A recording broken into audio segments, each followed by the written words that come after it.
Okay, finally this thing's working. Hopefully. Because, I think it was last night. Yeah, last night it was. The last stream was just all derp derp. Like, is this how I connect? No, it's not. So, anyway, tomorrow. Hold on.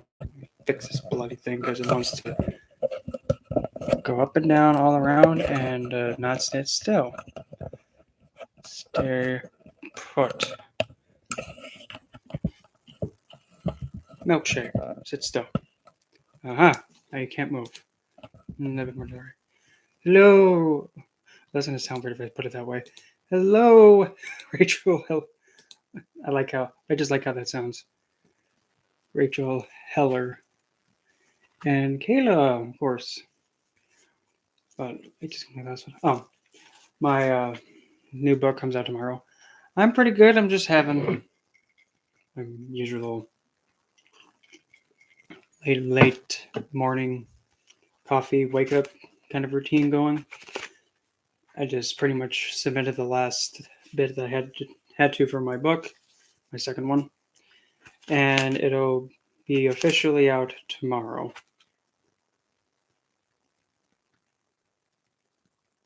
I don't know if you saw that, but I'm gonna assume and I'm gonna hope that it won't do it again. Hello, Fiona.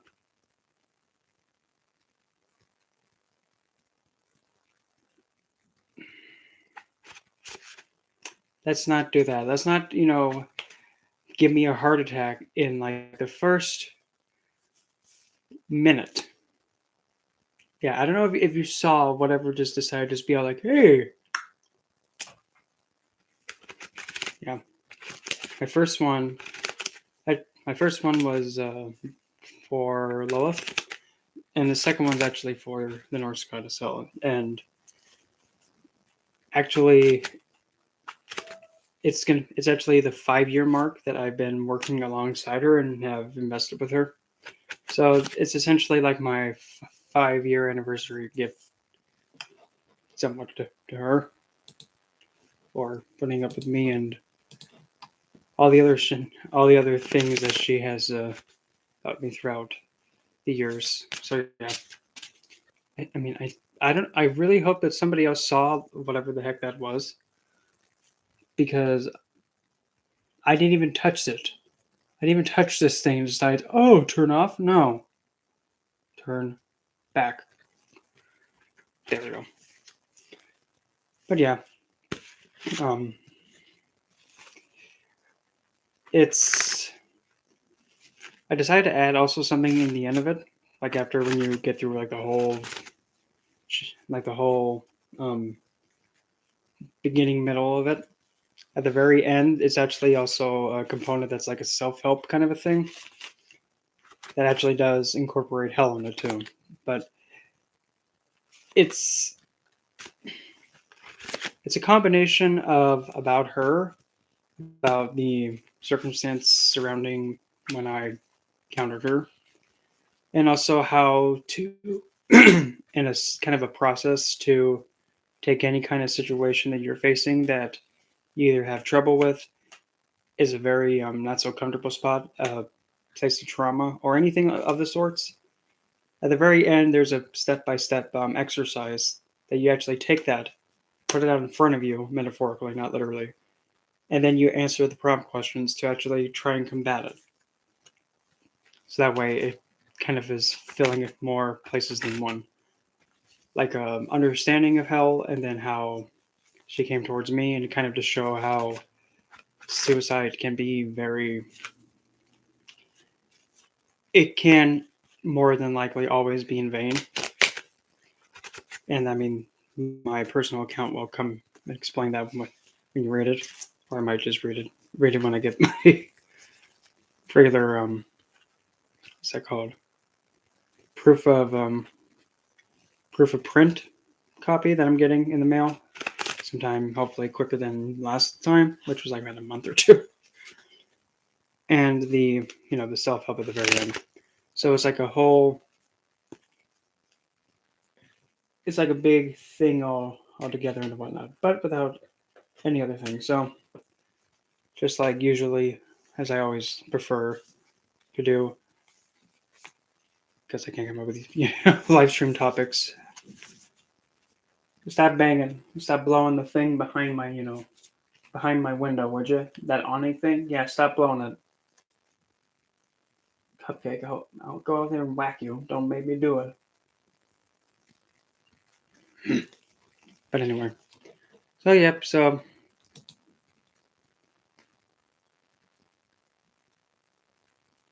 yes, I'm pretty much just all making this be completely open. I call it metaphorically open floor, so anybody can ask a question. Anybody can ask a question of whatever it is, and also I'll be more than happy to throw cardstock at you. But just bear in mind, if you're asking another question after your first freebie, I kindly ask that you super chat something. It doesn't have to be something big and kahuna like, here, have $1,000. Because if you do that, I'm gonna just be all like, wow. Okay then. How much chocolate you want? No.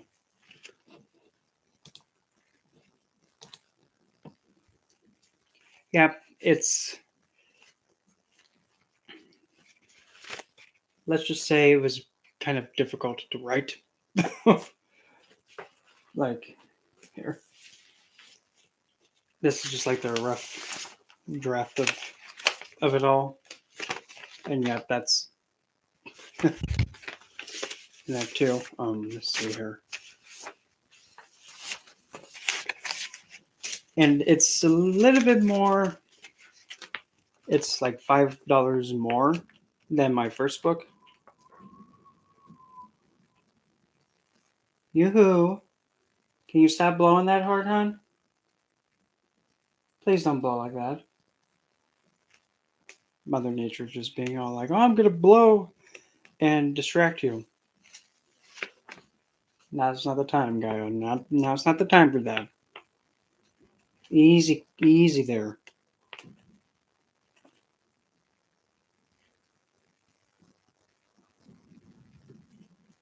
Of all the times for you to start blowing, it has to be now. Love you to death, but now's not the time.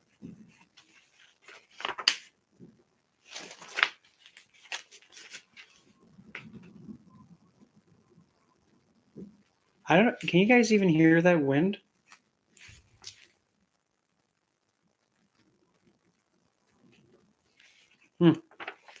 I don't know if you can because I'm not sure how the mic strength is.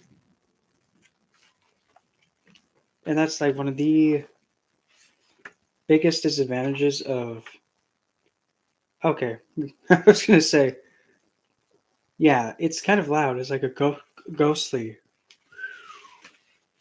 But yeah, like, let's see how much. Yep. Okay. So pretty much a good majority of the whole book is, yeah, this is like the most of it, which is the actual circumstance. Let's see. Oh, what the heck? I'll read one little excerpt from it. Let's see.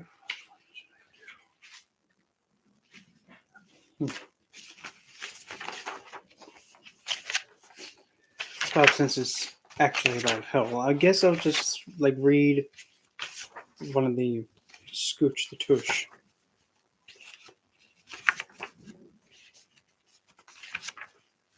Here we go.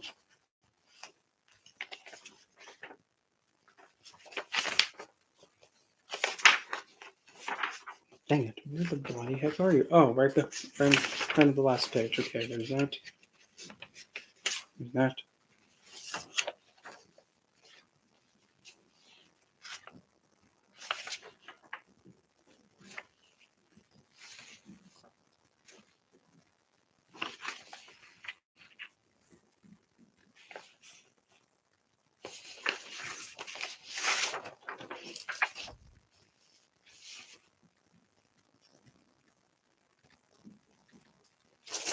2.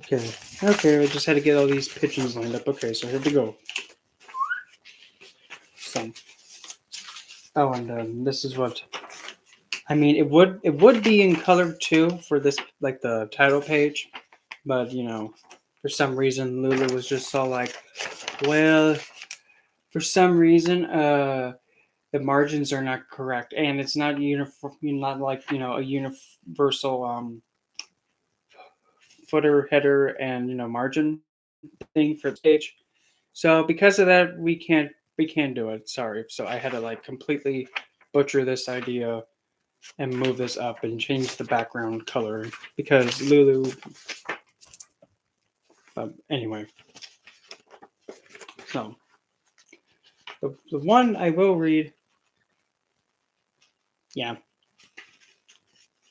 But I just pretty much what I simply just did. I took the this is gonna sound odd.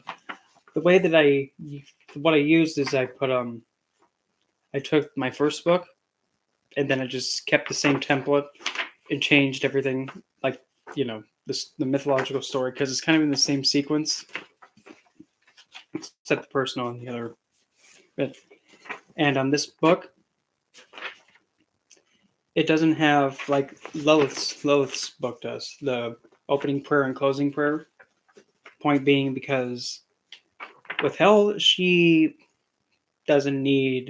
usually doesn't need the big fancy woozy woo things because she's more, if you need me, just call me. You don't have to say fancy snatchy words for if you just ask her to come towards you, she'll come towards you. She's simple and prefers to keep it simple. So I will read the pretty much the involvement in myths that she's in, which is going to be just the one about her origin and her being bestowed Helheim, which is the realm of the dead, and also the other realms associated with it, like Niflheim. Okay, here to go. Take it from the tippity tip top. Long before the current hell, there was another figure with an identical name and rulership.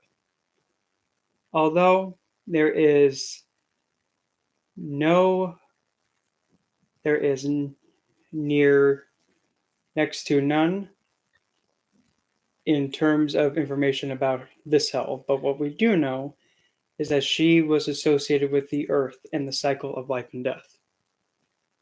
So, kind of essentially somewhat like Mother Nature, but in a way that is more focused on the dead side and death. Every person, animal, plant, and anything else that lived and died, they all went to her with no exceptions. In other words, so say if you were a criminal and you were causing harm and havoc, you would go to her. If you were the best person and noble and highly moralistic and lived a life that was very admirable, you still went to her. There was no such thing as like paradise and eternal damnation. There was no such thing as that. If you were living and if you walked around and if you could kick a bucket, you'd go to her. Essentially, she, however, was not as attentive or had the initiative as the current hell does. She also was wedded alongside Mimir, and it is not known if they had any offspring together. But now Mimir is actually known as the one who got beheaded and was the extremely intelligent guy that lost his head. Yeah, Mimir was wedded to the original Hell. Time came and the original Hell retired, or simply passed away. And due to this caused all the dead, including animals, humans, and any other organism that could live and move, it would cause it to wander. Wander the entirety of existence just aimlessly without any shelter or security or direction. Mimir took initiative and took on the obligation of caretaking and serving the dead. However, he would have to be replaced as soon as possible, for he did not excel in attending to those who had passed. As well, since he took the initiative, because if the dead were just a tongue twister, if the dead were just to roam around all like, well, I don't know where I'm at, they could actually accidentally go into like the other realms of existence, such as they could go to Midgard. Yeah, they would just be lost and not know what the heck's going on. Meanwhile, word had gotten out that Loki and Angrboda had 3 children: Fenrir, Jotunmundr, and a half Jotun, and Jotun is actually the giant race, and a half Jotun and half divine-blooded girl named Hel. Hel was born of both divine and Jotun blood, similar to Thor, except she had something more unique to her appearance. And yes, Hel and Thor actually share the same blood heritage, if that makes sense. Essentially, you have divine blood and Jotun blood, or giant blood. They merge together, and that's the kind of biology that Thor and Hel have. Except with Thor, he he actually doesn't really he doesn't really show it as much as Hel does, because Hel, the way that she's depicted, one side of her is in light and the other side is in dark. It kind of shows that how you have two separate.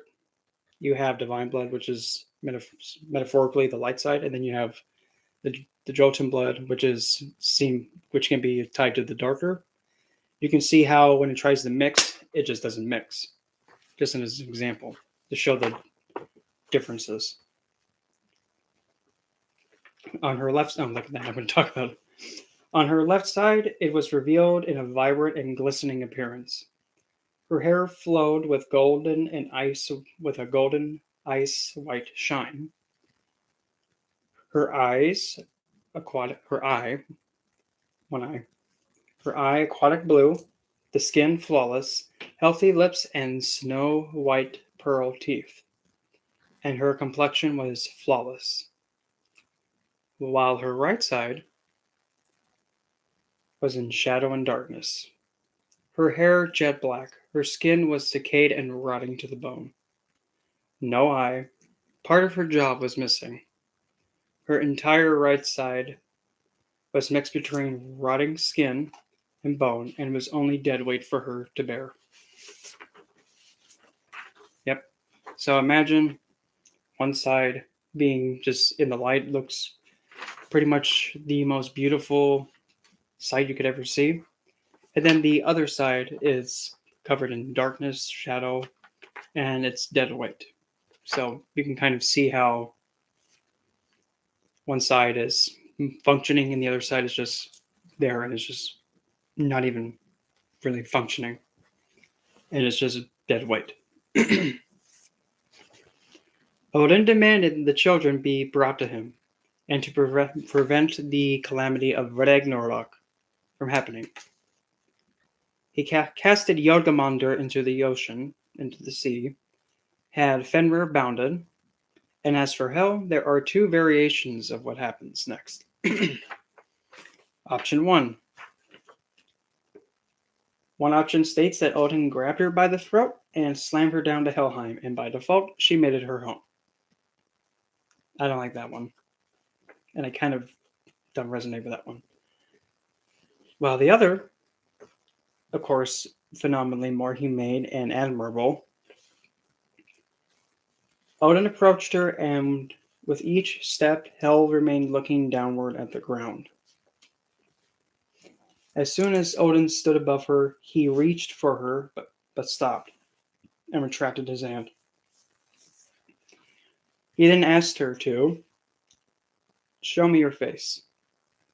Hel lifted her head, and as she did, her right side fell sharply and jerked her so strong that it almost had her fall over and collapse. Every other god and goddess there gasped at the sight of her appearance. She looked up at Odin and kept a blank stare, but a pure tear fell from her left eye and glided down her cheek. Odin there declared, "Hey, Adam." Well, no, she didn't declare, "Hey, Adam."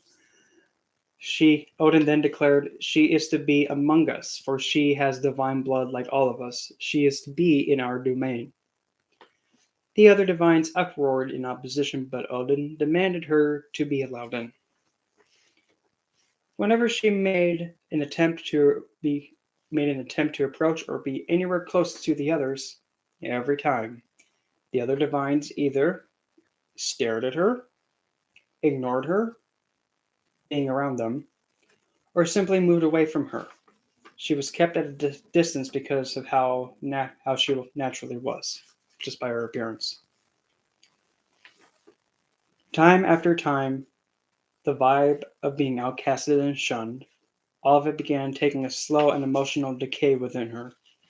After a last attempt and the same response to her was given, she sought after Odin to put a stop to this mistreatment.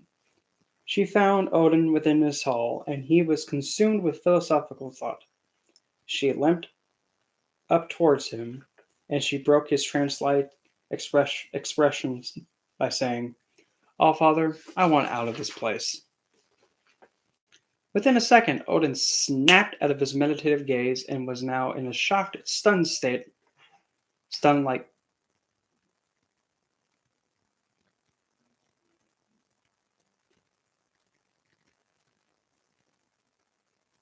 I don't know what that was. Where was that? Oh, yeah. He was now in a shocked, stunned-like state, and he looked at hell before him. He said with sadness and concern, "Why do you want to leave this beautiful place? Everything that you could ever want is here." Hell countered him. "Everything but be treated as welcomed. I hate it here. Nobody wants me among them here. All because of how I am. I do not want to be where I am not accepted. I want out of here and to be somewhere I belong." Odin pondered at her request and advised her to return tomorrow after he had come up with a remedy to the situation. She turned and limped out of the hall and sat on the steps waiting for the next day to come. As she sat alone, a tear fell from her illuminated side and it glided slowly down her cheek, and she covered her face with the same hand. She wept in silence until the next day came. She stood and limped inside to see Odin in the same state to see him in the same state as he was before she had interrupted him the day prior. This time he acknowledged her before him and he spoke to her. "So I have one option you may leave this place for. If you do not want this offer, then you cannot leave Asgard and you must remain here. I offer you the realm of Helheim." And Hel interrupted with a swift and confident reply, "I accept."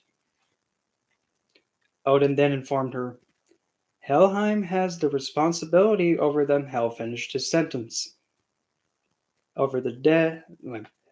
Helheim has the responsibility over the. Hel finished his sentence. Dead and those not taken to Valhalla. Yes, Allfather, I'm aware, and I still accept that option. To show how serious I am in my choice, I vow to serve and caretake to every and all who passed in death and are in my realm.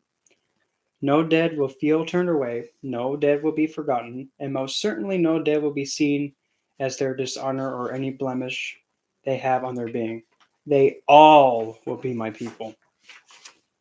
Odin then bestowed her dominion over all that becomes dead with full authority over them. She then limped out of Asgard and went to her new home as she dismissed Mimir to be free of the obligation. From there, she worked alongside her dead and built a manor, homes for all the dead, planted crops and fruit trees, and made Helheim a near identical realm to that of the living. And that's essentially how she was given and obtained Helheim. Give me just a second. I'm going to check to see what that noise was, because.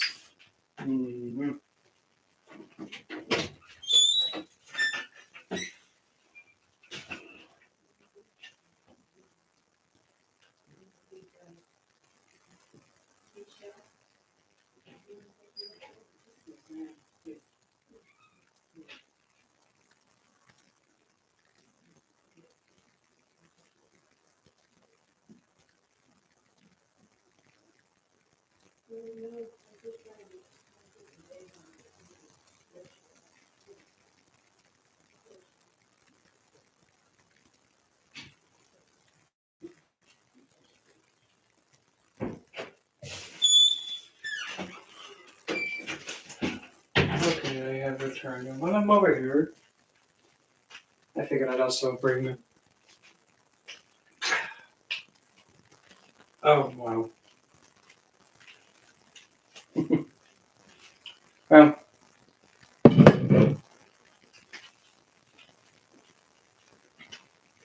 I'm, ooh, yeah, I'm coming. I'm coming. Keep your weave on.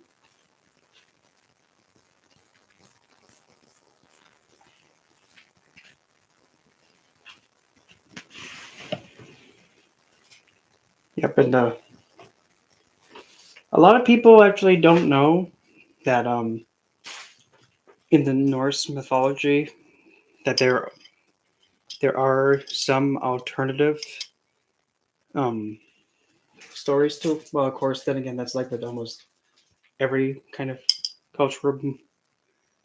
Oh, that's gonna fall in, but I don't care. Oh, that fell in.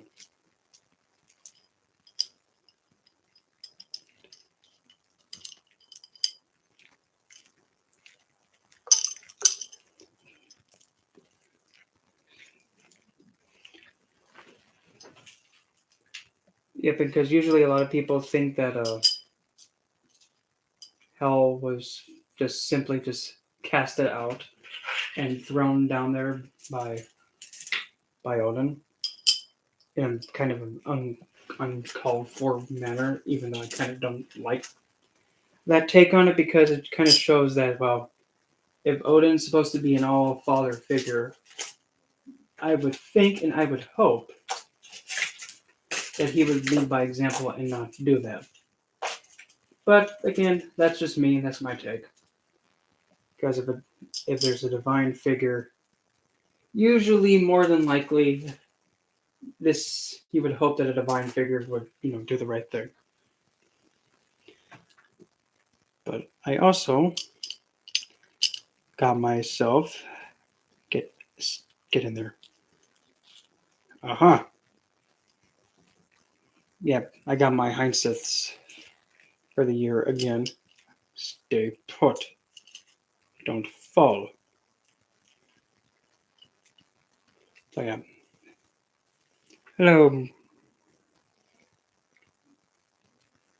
Is it pronounced Brene? If so, I like how that name sounds. Brene. It tickles the tongue in a good way. Not like that. Don't think suggestive. Don't think like that. Nasty. But yeah. They're good. Yeah, good. That one's getting there. But yes, I have a big fandom in Lord Woozy Woo effect for Heinzeth. And no, not just because it's one of them gay plans, huh? Yeah, yeah, so what? Don't be hating.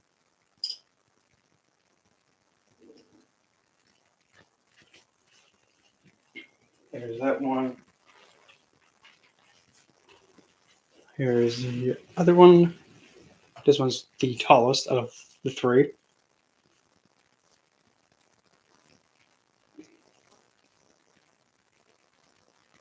I just love how they smell. And for the longest time, I've been trying so hard to try and make like a Heinzeth oil or, you know, body mist. And only just use Heinzeth and try and avoid using alcohol and all that other stuff. Because I prefer to use all natural. If it can be helped, if it can't be helped, well, bloody damn it then. Well, we'll have to use improvision then.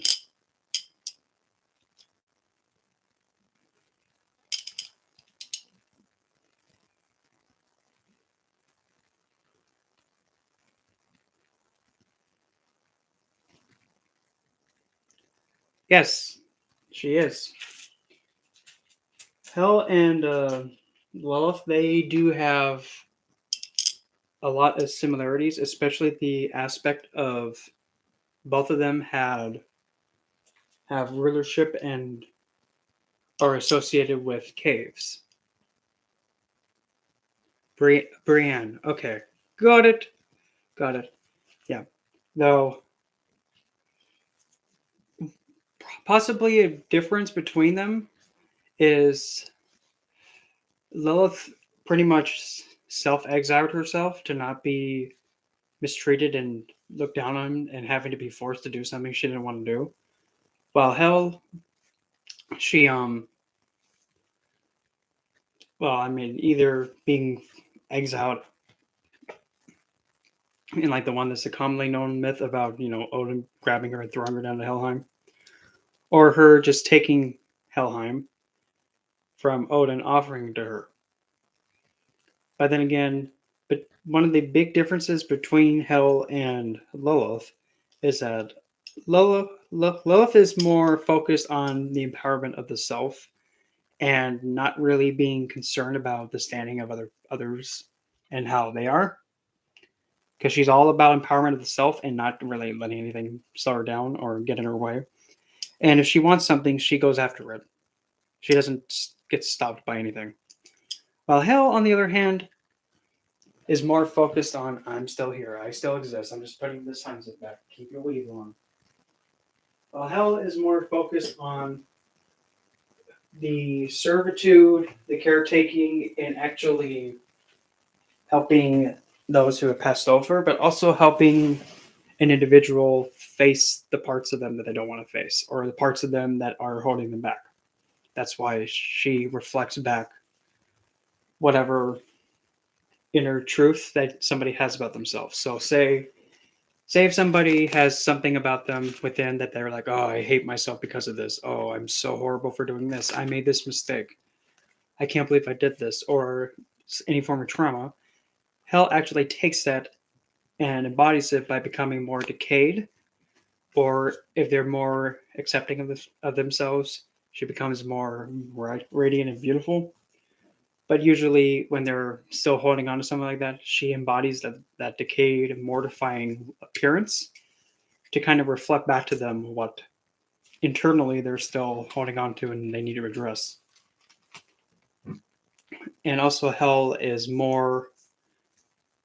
Essentially, she makes Helheim kind of like a big giant soup kitchen, to best put it. And she endlessly caretakes to all of her dead and doesn't stop. And she also is like what the myth and the story said. She does all she does by her own will and her own accord. She's not being forced to. She's not being forced to do what. Yes, Kayla. So, if, like, say for example, if you're neglecting to caretake to your emotional health, hell will embody that darker and mortifying appearance to deflect that back to you. And she doesn't do it just to be all like, "Oh, you stupid kid, why are you still holding on to this crap?" No, she's deflecting it back to you to show you that this is still here and you have to face it. And until you face it and get past it, I'm not going anywhere. I'm still going to keep holding it out there. Be like, take it and fix it. Get it out of your life. You have to get rid of it sometime. And until you do, it's still going to be there because she wants you to be free of it and never have to deal with it ever again and come to terms with it. Once you do that and be over it and past it, then the lighter side of her comes out. The more lighter side comes to fruition and you can actually see her in her beautiful state. And here's the other Heinzeth. And for me, it's funny how this Heinzeth is so tiny, but it's so exploded just like that. It's like a little puffball of boom. I'm just going to call it the little boom boom LaRue. I'm just going to gingerly scooch them out of the way. There, I can smell these out there. Yep. Mm-hmm. And as well, when it comes to divinities and investing with the divine, of all the divines, there is no near next to none that can actually match hell in terms of accepting people. Little near next to none. There are very few that can take in anybody and accept them for how they are. Even on the divinity level, there are very few, very few.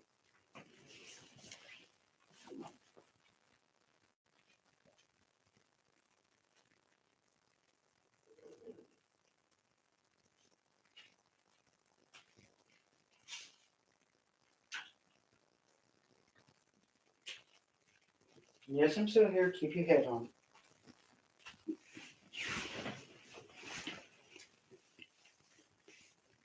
Some of them to name a few examples. One would be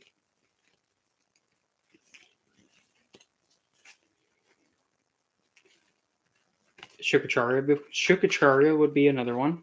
So would be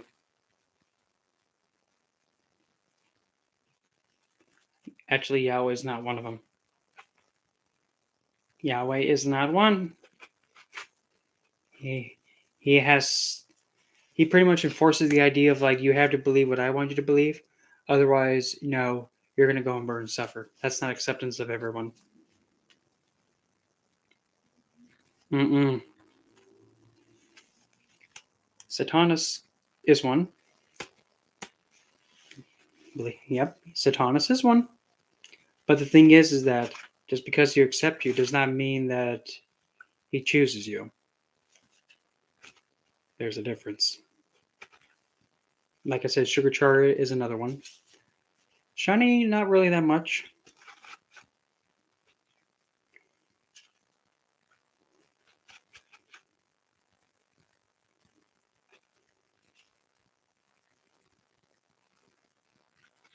I'm gonna try and pronounce his name. Tisapioca.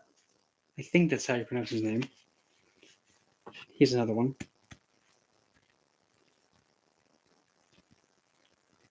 I can't say any of the archangels being accepting either because they push his Yahweh's agenda, and if you push Yahweh's agenda, you have to abide by what he says, and he's not really that accepting. He only takes the ones that follow what he blabs about. That's not really accepting because if you accept someone or anyone for that matter for how they are, regardless of what they do, if you take a step back and understand this is them, and no matter what it is, I still love and accept them for how they are, even if it's something that I do not agree with. It is what it is. They are who they are. That doesn't mean that I shouldn't accept them if they come towards me. But the same thing goes with like any other belief system that looks at another that you haven't even met and just think that, oh, this person believes this. Oh, I don't like them just because of that. But now, again, keep in mind about this though. When it comes to some things that are just like, why do you think this is a good idea? There's a fine line between some people acting baneful and malefic and refusing to use their, head and still carry it out and think, well, my faith says it's okay. Well, yep, that is correct. And even to this day, too, I'm thinking like, I don't know where the heck I'm going with all this, because I mean, I've been studying this whole occult field since 2010, and it's a never-ending unfolding path of like, what is going on here? What is this? Oh boy, here we go. But usually, people that kind of do not understand the idea of keeping it really simple. Like for example, the one of the core, hopefully still in effect human ideas is essentially, if it's a human being, then treat it like a human being and not a piece of property, not a, an object. And most certainly not think that it's okay to, yep. Well, it's interesting how you put it that way, because me personally, I kind of look at it in a way that's like more of a more of a self in, like a person, like the self is in control, not really the universe, because I'm one of those that has the idea that, okay, this is I'm living in this body in my experience, using my eyes, my nose, my mouth to speak, my hands, and everything else that's attached to me. Since this is essentially how my story and my existence plays out, I'll decide how it plays out. And no, if any other spiritual beings come my way and I encounter them, if they don't throw and they don't hissy fit or cause any kind of harm to me, then I have nothing to live. I mean, nothing to. I have nothing baneful or negative or hostile to say. But if they interact a bit in a way that's not really the most ideal, then no. I'm open to all, but I'm not open to. I'm just going to put it for the way I want to come out. I'm open to all, but not open to unnecessary childish BS. Like, oh, you're on this side? No, I know. I'm willing to be technical. I'm on neither side, to be really honest. It's just that I'm more of an advocate for those on the left, because the left accepts more than the right.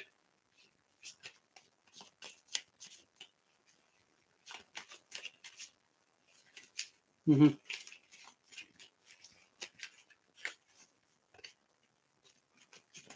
And even even entities such as like divine figures, gods and goddesses, spirits, and ancestors and passed on, especially the ones that are known to be all like, wow, this being is how old? How many thousands of years old?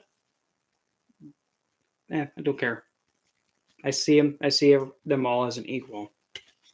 Like, oh, you're like here's a good example. Oh, you're Yahweh. You're not better than me, dude. But you're not below me. You're an equal. If you act hissy fitty at me, then nope, not gonna put up with it. But if it comes towards me in a mindful, polite, and hospitable manner, I'm not gonna be acting that way. In a way that's aggressive first. Open to all, but the minute it swings, no. And I don't put myself below anything, and I don't put myself above anything. I just see it as like, okay, you're at the same level as I am. Just because you don't have one of these human body vessel things, that don't mean nothing. You're still in awareness, and you still can interact with another by any way you choose. But when it comes to another person, try and just, I don't know, act on your best behavior, be mindful and considerate. But then the minute that, something has to be out like, believe in me or you're going to suffer. No, I don't need to be intimidated to interact with something, because if something isn't telling me I'm going to burn and suffer, no. I mean, if anything, if it wasn't for them, no, that's just me though. Well, I mean, technically, if it wasn't for them, and all those associated with him who did the Crusades and burned down so much knowledge and also caused so much permanent damage to this world's history, and also murdered so many people, all in the name of a faith. No. Mm-mm. No. I can't really have that much respect for it, to be honest. But a faith is a faith. But that does also include the idea of just this is probably the biggest one that makes me the most agitated. And I see this as very ironic. And by ironic, let's just like, so you're trying to find divinity, but when it comes to other, in this case, woman and wife, you guys attack them and beat them and kill them because they don't have something covering their face or they're not doing what you want to. Wow. I mean, come on, dude. It's like, wow. I guess they just can't take no for an answer. But I mean, for goodness sakes, I never heard of something just so. Why? That's supposed to be the wife. You're the other. That's supposed to help you find divinity. Without her, you don't find divinity. So I don't know what else to tell you, but as it goes, man needs woman, or in this case, you need other in order to find divinity. And once you find other, and you and other come together, divinity forms from it. So yeah, yeah. Let's just get rid of the idea of like, oh, the woman must do what we say, otherwise we can punish her. No, that just shows that wow, you guys have no self control, and you can't accept that she says no. Okay, well that's kind of like kindergarten fail level, but that's none of my business. What do I know? Or actually, here's my personal favorite. My personal favorite, like this, literally agitates me so much that I'm just so hoping that I'm never in this circumstance and see this happening because, oh, I wouldn't be able to hold myself back. Like an instance where like a like a woman is minding her own business, just sitting, heck, even reading a book or just minding her own business and just like on a bus or in the park or on a bench, and she's just sitting, just minding her own business and the whatnot. Then out of nowhere, some lust possessed twathead decides to go, I'm going to grope her. So goes up and grabs her. She slaps him for that. And then what does he do? He then blames her for it all, and everybody else blames her for tempting him into him grabbing her. Well, let me just disprove that and just completely shred it, like the whole circumstance of her being at fault. Number one, how is it her fault if she doesn't even know that guy exists? If she was just minding her own business, heck, even if she was just reading a book, now all of a sudden grope. Didn't even see the guy coming. So how can it be her fault? And how can she tempt someone if she doesn't even know they exist? And they just came out of nowhere and just grabbed her. How can you woozy woo someone if you don't know they exist and they're actually close to you? Logically, that doesn't make sense. That's illogical. Next point.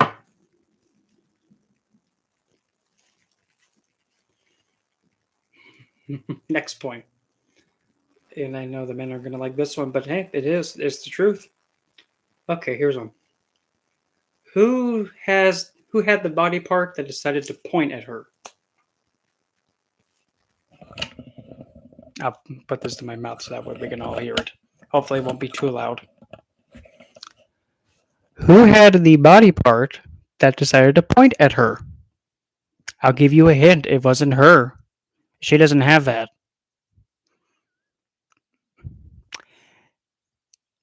If you said the man, yeah, he is the one that had the thing to start pointing at her with. Good. Next part. Who had the thought to go up and grab her? Wasn't her. She's reading her story and actually enjoying it. He had the thought of going up and grabbing her. Who took the action towards her? Wasn't her. She was just reading the book still, minding her own business, didn't even know he existed. Oh wait, he took the action and carried it out.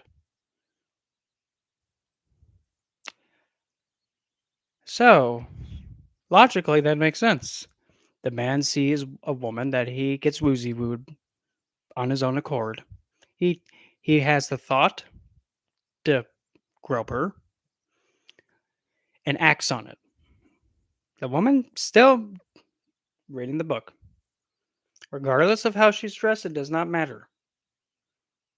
It does not matter how she's dressed. If you decide to get off your tush and see a woman, regardless of how she's dressed, does not matter, suggestively dressed or dressed casual or professional or even in a religious attire, even a nun. It does not matter how they're dressed.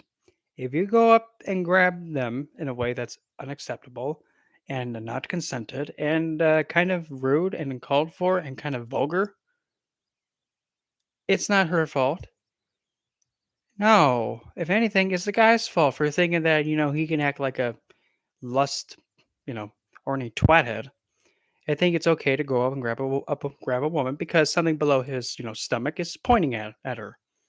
No, no, it's not her fault. That logically makes no sense. How can she be held accountable for something that she didn't even know was existing? And why does she have to be punished for some guy's, you know, lust? No. If anything, it just shows that, wow, this guy has no self control. He can't have control of himself. He acts too much on his impulses. Like, wow, okay. We're how old now? I mean, don't look at me. Don't look at me, but I mean, that's kind of common sense. Oh, a woman that's, oh, here's a good one. Oh, a woman that's, is like a part of that industry in that line of work, the pleasure kind. Okay, it is what it is. And just because, she's dressed for her line of work, that doesn't mean that you have the right to go up and think, oh, I can grab her. No. No. And that's another thing, too, that a lot of, oh, boy. This is this is another thing that even a lot of a lot of the a lot of them I'm just gonna I don't need me to be swinging them in, but still, I'm just saying it for how it is. Even like the women that do work in that kind of industry, the pleasure industry, here's the thing. Just because that's their line of work, that does not mean you think you can treat them and degrade them and, still treat them like an object and be inconsiderate to them. No. No. Mm-mm. And then watch somebody come in and say, well, there's their line of work. Don't you think, they're kind of willing and they're agreeing to put themselves at the mercy of him? No. Because at the core of it all, this still stands. A woman has her boundaries, knows what she can accept and what she cannot accept, what she's comfortable with, what she's uncomfortable with, and what she will accept, not accept. Those still stand. And if some guy wants her to do whichever he deems fit and she says no, no, deal with it. Oh well, no means no. Don't push and don't not force her to do something she's not comfortable with. Even if it's that kind of work, does not matter. I'm just saying, and I mean it's not that hard to do. But then again, a lot of men don't even think about it that way because they're too possessed by their pointing thing below the waist to go. Wait a minute. Maybe I should be mindful and respectful and be considerate. No, I just want this feeling to go away. Ugh. But then again, this is like on a whole new level. And I watch some people be like, oh, this is so sensitive of a topic. No, it's not. It's only sensitive because you're refusing to actually listen. And probably I'm saying something that doesn't, tickle your ear correctly. Oh, well, woe is woe. I mean, there's a lot of things I don't like about this world, but I have to be forced to deal with it. And trust me, there's a lot of stupidity going around, and I mean, I put up with it and deal with it, even at times where I just want to go, no, but I can't. It is what it is. Oh, and here's another one. Essentially, whenever you have any kind of faith or belief, tries to tell you there's something wrong with you. You must do this. You're evil and whatever not. Oh, okay. Well, the funny thing is that if there's something wrong with me, well then how come there's nothing wrong? How come there isn't the awareness to looking at yourself and think, wow, I'm such a twathead for going at other people and tearing them down and saying there's something wrong with them because they don't believe the same thing as I do. God forbid. Oh no, the world is going to explode because Jeffrey over yonder doesn't believe the same as I do. Oh Lord, Lando, what am I going to do? My life's ruined. I must convert him. Why not do something else, especially for your own spiritual practice? Why not do something that's going to benefit you then instead? Not accept and move on. And just for the record too.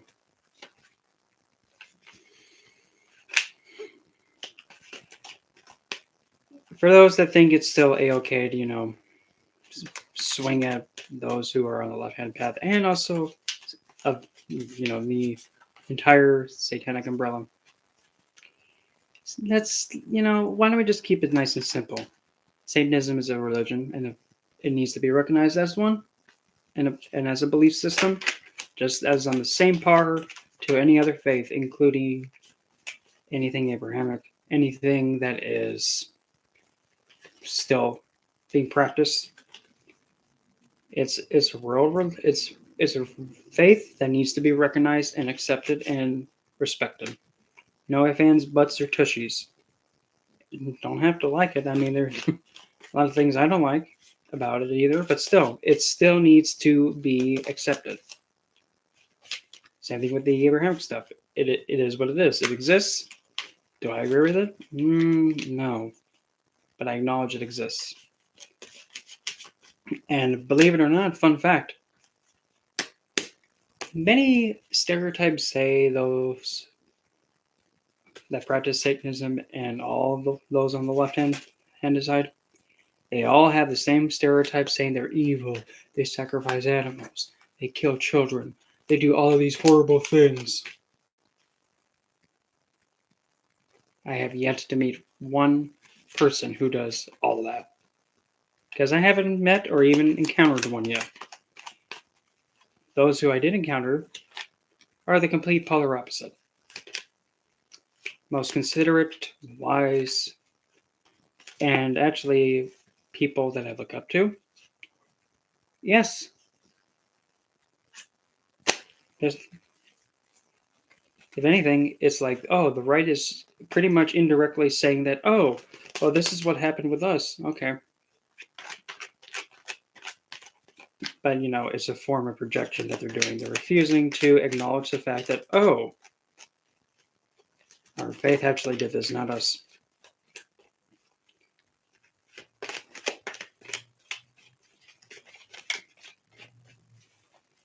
But to me, it's just still baffling how people can still buy into that stereotype and think that, oh, well, stereotypically they're evil. No. And that whole paradigm of like, oh, good, evil, I'm so already above all that. Because instead I look at it as like, human being, okay, good. Is it going to harm my existence? No? Good. Then I won't harm it back. Just easily keeping it simple in that mindset. And even heck,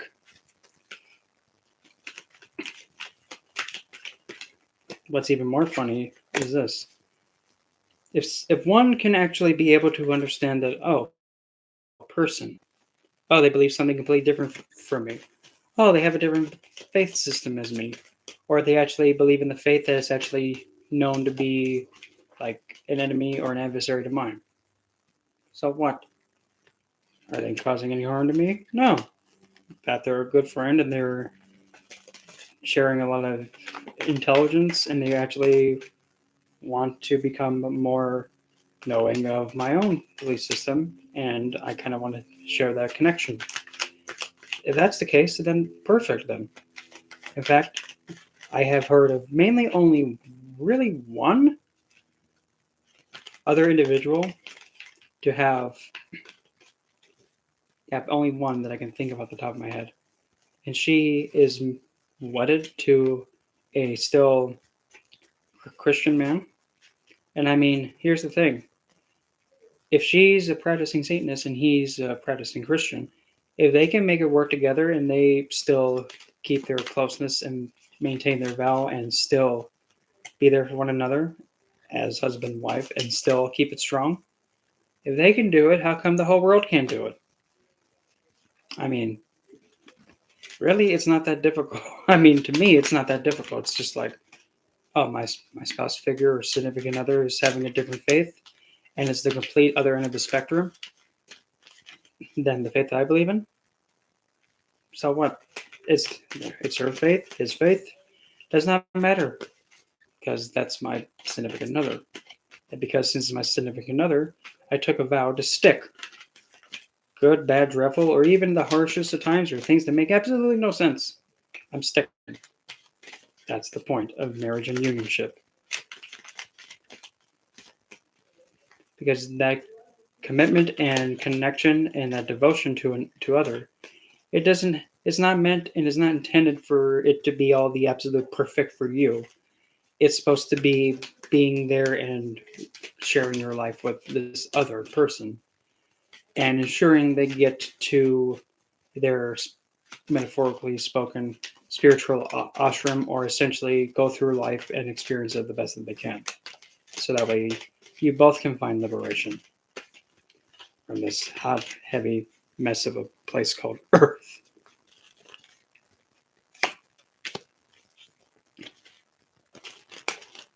And since also Venus represents the spouse figure, and Venus is actually the planet that can actually help you escape this 3D plane existence and do obtain that moksha state and obtain that liberation. Through a spouse, you can find your way to, being liberated. Mm-hmm. Don't look at me. I didn't write this stuff. It is what it is.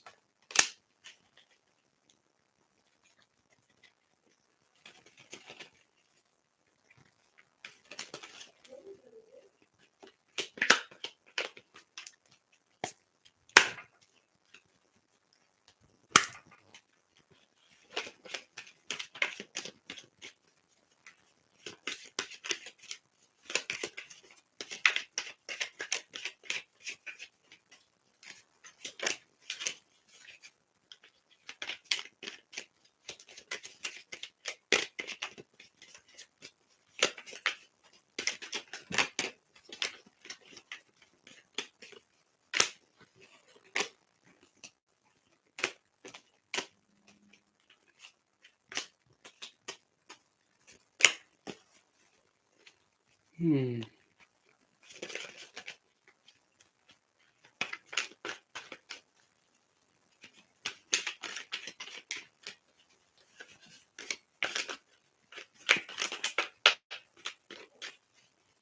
And I figured I'd also throw this other little cutesy one too. Fun fact, believe it or not,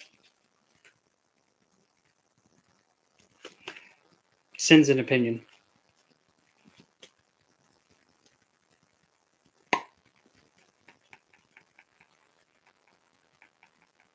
Yep, I'll say it again.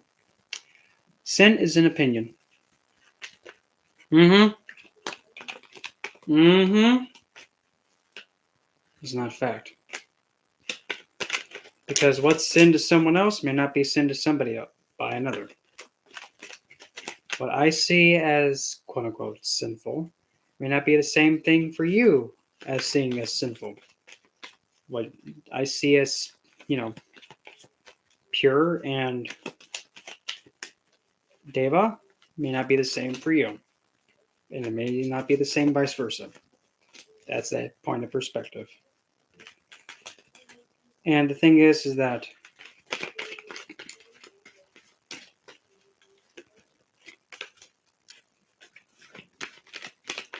if anything, it's similar to like the mindset of like how the book. Oh, actually, I might get in trouble if I say this book's name because for some reason it's not allowed in school anymore. But back in my day, in my English class, I actually read George Orwell's 1984 with Big Brother and the Party. Mm-hmm. Oh boy, watch something come in and be like, "Oh my gosh, you're talking about that book?" Yeah. So what? What's wrong with it?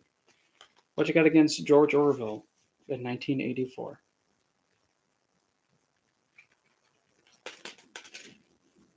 Mm-hmm. Mm-hmm.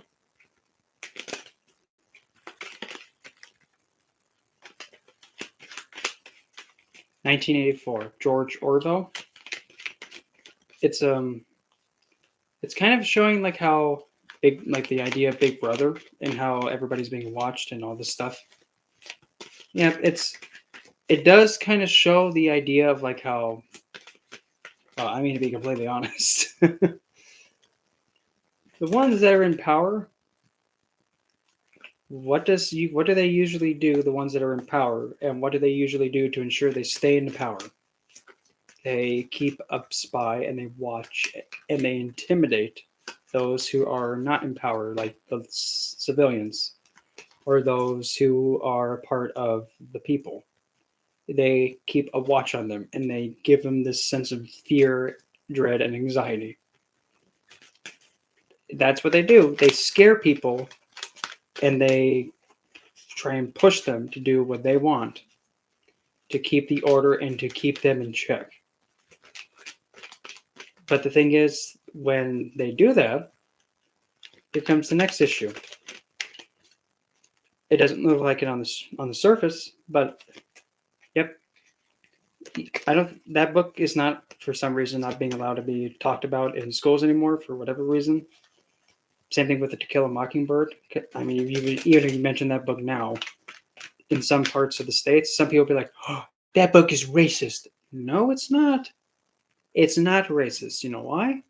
Because it's actually telling a story during that time frame, showing and actually talking about how that time frame was uncalled for and unjust to the black people then.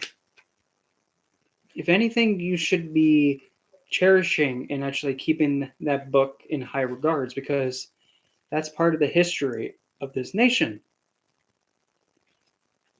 Yeah, oh thank God, because that book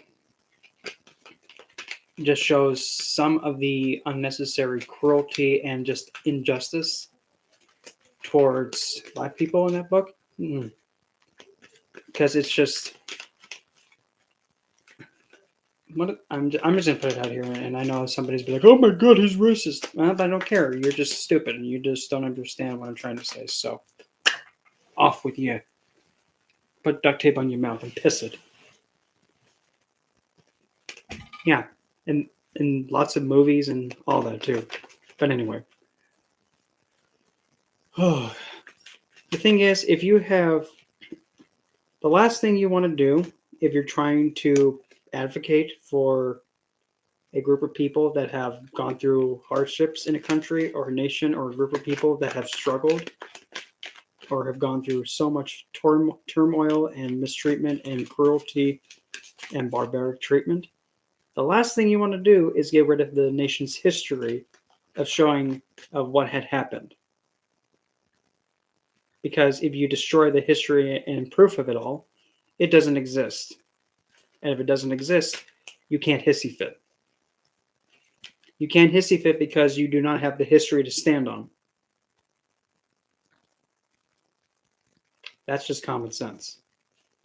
If you don't have the foundation of the Civil War because of, pushing and breaking this inhumane and cruel treatment Yeah, that one is. I know for sure that one is.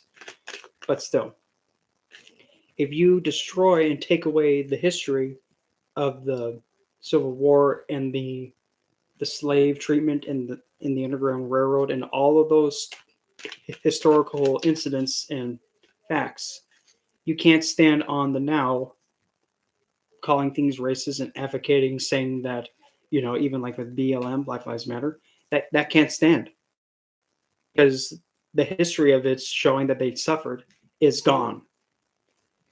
That's why you do not mess with history. Whether if it's offensive or not, it does not matter. You need that to have the foundation of showing this is what happened. Even like with the statue of um, the Confederate General Robert E. Lee, that statue, you to take that down and destroy it, that monument. Okay, you just destroyed a part of history. Unless if that statue is in a place like in a museum, if it's eradicated, then the whole history of the Civil War is all messed up.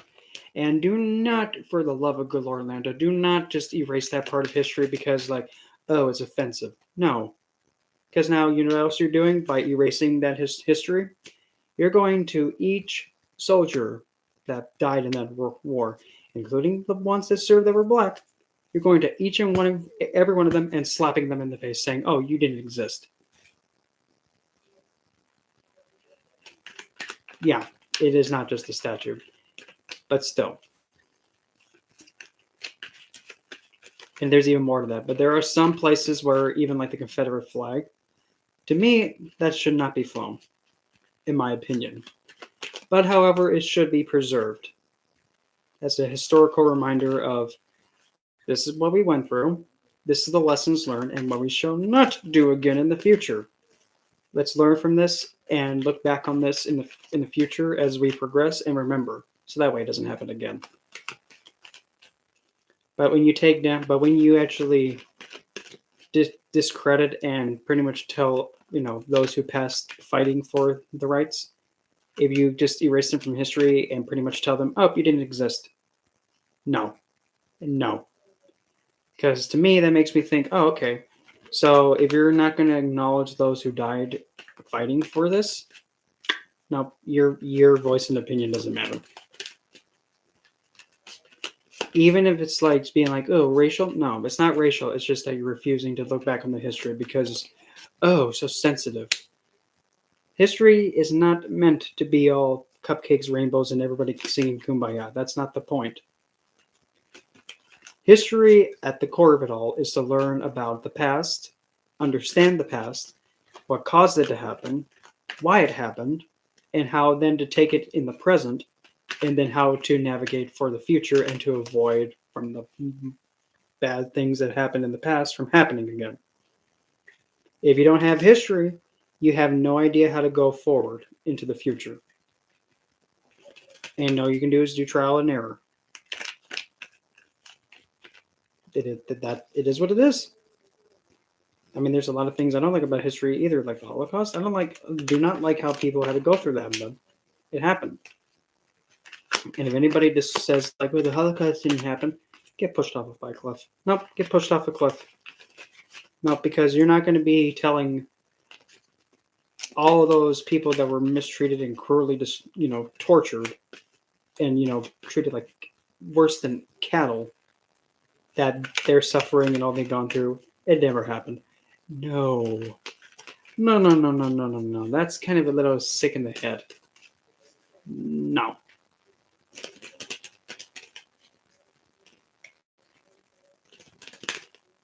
Mm-mm. Even if some would say like, well, it was a hoax. No, it's not a hoax. It's just you're refusing to listen and take the facts in and acknowledge the historical event. Boo-hoo if you don't like it. I don't like it either, but I accept it, and it's a tragedy. And if somebody can't live with it, oh well, life sucks. Deal with it. Because there were so many people that were killed in that tragedy and that just horrible time frame that it should never have to be repeated again. And it should not. and it's just barbaric.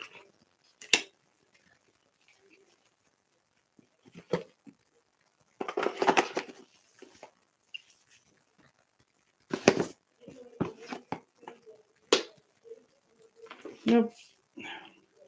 Since it's kind of dead in here, I'm gonna take my leave and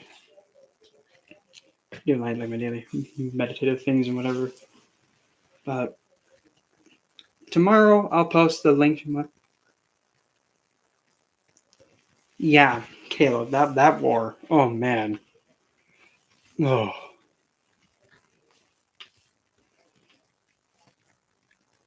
yeah, that one's bad.